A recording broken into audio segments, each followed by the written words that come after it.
This is day 4 of the Swaledale Big Dig, or to be more precise, this is the second full day of the second full weekend of digging test pits in and around Reeth. There's been a lot more going on besides since the launch of the project back in March.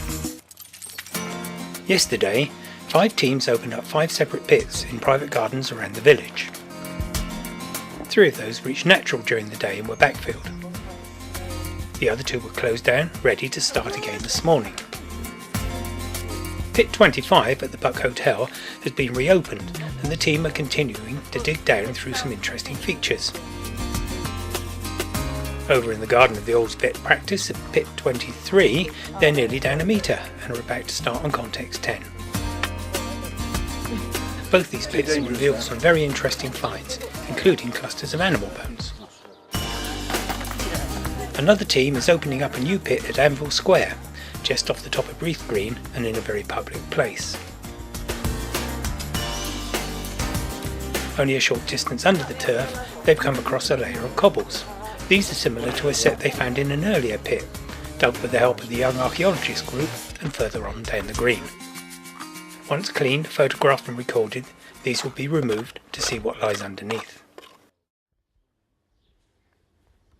Last night, the team on Pit 23 stopped at the bottom of Context 9 because they'd hit clay. Yeah, you could take half of it. No, absolutely. The debate around the pit centres on the value of digging out Context 10, as they appear to have reached natural, and it's unlikely they'll be able to make any more finds. Put your hand up if you want me to go down another 10 centimetres. Oh, look at that. The decision is made to carry on digging down another 10 centimetres, and Emma Watson is voted as the first digger of the day. It's just you two. Misery guts. Oh, good. Everyone else offers her their full moral support.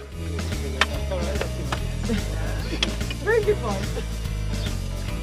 Over at the Buck Hotel, in Pit 25, the team are checking that the bottom of the pit is level and ready to start on the next context. They have a similar dilemma, in that they appear to have hit natural clay and question if it's worth going deeper. I don't see any point in going any further, to be honest. If we're down to natural, what's the point? We could have where it's been dug, where those bones were in, and where they had this colour soil here. This has been dug. This has been dug, so you could have anything in there which is carried down to the natural. We've been digging that brown stuff back down all the way to that natural. natural. So the only finds we've found on this context have been laid on top of the natural. Everything that There's we've nothing found, coming out of here. there's nothing other coming than out of those this. It's all been on top of that, out of this stuff. Still got that black dark there. patch there, yeah. That's could, as Graham says, is a tree room. But if you took a trench across there, you'd get a bit of the natural and a bit of something nearest to what is not the natural.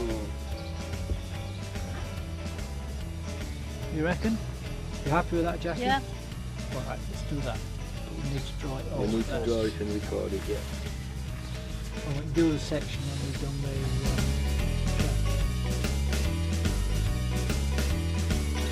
Up in Anvil Square, they've recorded the layer of cobbles and they're now digging beneath them. All sorts of items are being found. It wasn't the say pristine cobbles up there. It was quite coarse. It was a coarse, but obviously metal cobble surface. Did you photograph it before you lifted it? Yeah, that's all been done. Grand. We've broken through that and we're finding a lot of rubbishy bones, things like this coming out. So it's just everywhere. In fact, lifting the turf off, the bone was underneath, so it could be that we found a rubbish area as well here. Come and join us. As the day progresses, people begin to appear and start to take an interest in what's going on.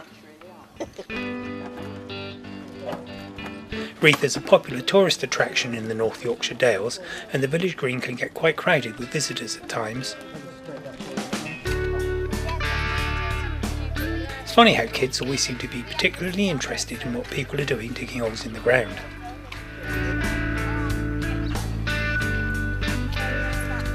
Well then. Hiya. You found anything? Well, there's treasure coming out of these. We've just come from the tent. All right. Let us see how we go back. Oh look. Nice clay pipe bowls. That's smoking pipes. That's the clay pipes. This is an exciting one. Cattle bone. Nail. Old pot. That's a bit of the baked dirt. Yeah.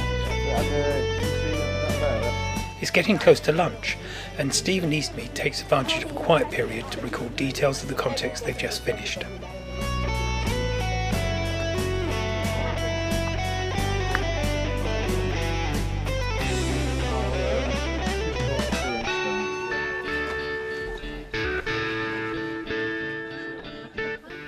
Meanwhile, over at the Buck Hotel, the decision to go down a bit further has proved to be the right one, as more animal bones are turning up. Not natural. They dug a hole and put the same stuff back in. Right, it's really positive. Yeah.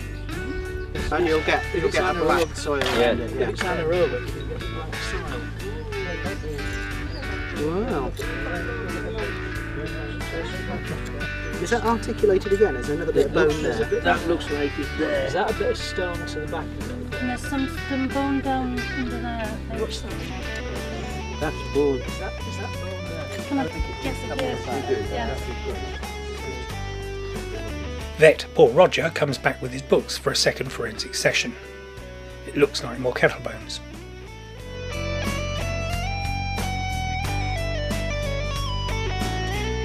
While this is happening, over at pit 23, in Paul's own garden, they're backfilling and topping off.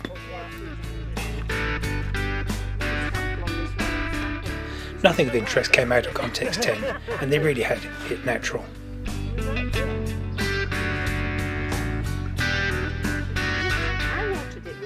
Time for lunch.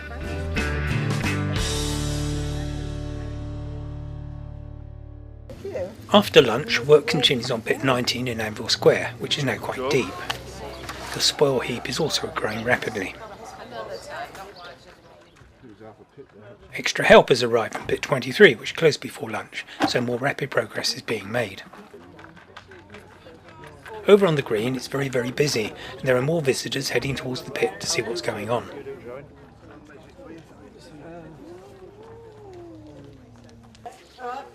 There are indications of clay visible at the bottom of the current contact.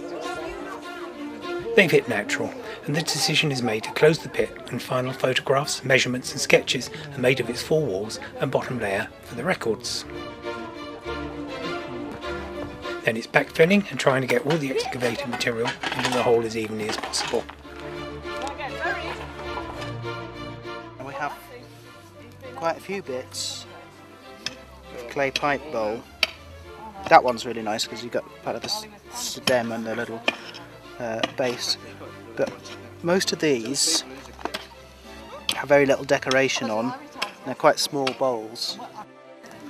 Quite a fine bit of pottery there. Probably, I guess that's external black glaze and internal green glaze. Quite pale material. That's quite nice. Sort of that glaze that mixes from yellow to green. This one, no glaze externally, but internal green glaze. Red fabric, orange fabric. Similar there. That's a base, and it's quite steep. So let's have a look. How big is that going to be? Sort of so big, maybe. We need to put it on a rim chart and have a look. Base to an internal bit of the vessel. Have we got a tray for 5? Yeah. Again, sort of green, yellow glaze. Maybe that's sort of 1700s. There's some nice bits of pot, and it'd be nice when the pottery person comes and tells us what they are. But I think these are probably at least a couple of hundred years old. They could be 400 years old.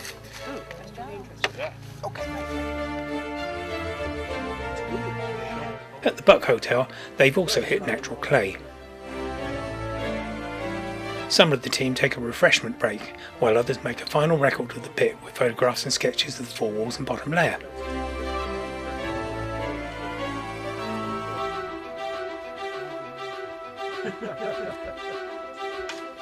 Then it's all hands to backfill.